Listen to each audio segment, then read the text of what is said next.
بدأت مديرية المحروقات في مدينة كوباني بتوزيع 9600 اسطوانة غاز منزلي على المواطنين في أحياء مدينة كوباني عبر الكومينات الموجودة ضمن المدينة. خلفي مباشرة إحدى الكومينات التي فعليا بدأت بتوزيع اسطوانات الغاز المنزلي.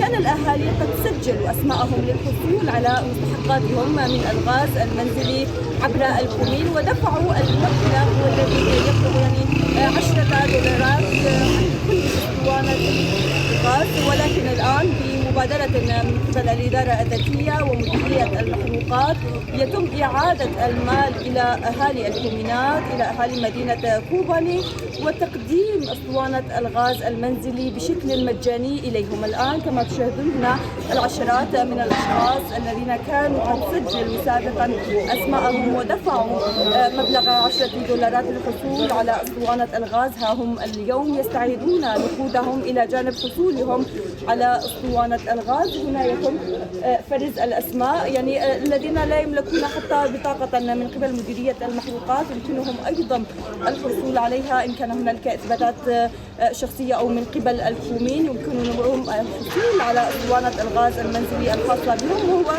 يعني يقدم بشكل مجاني من قبل مديرية المحروقات.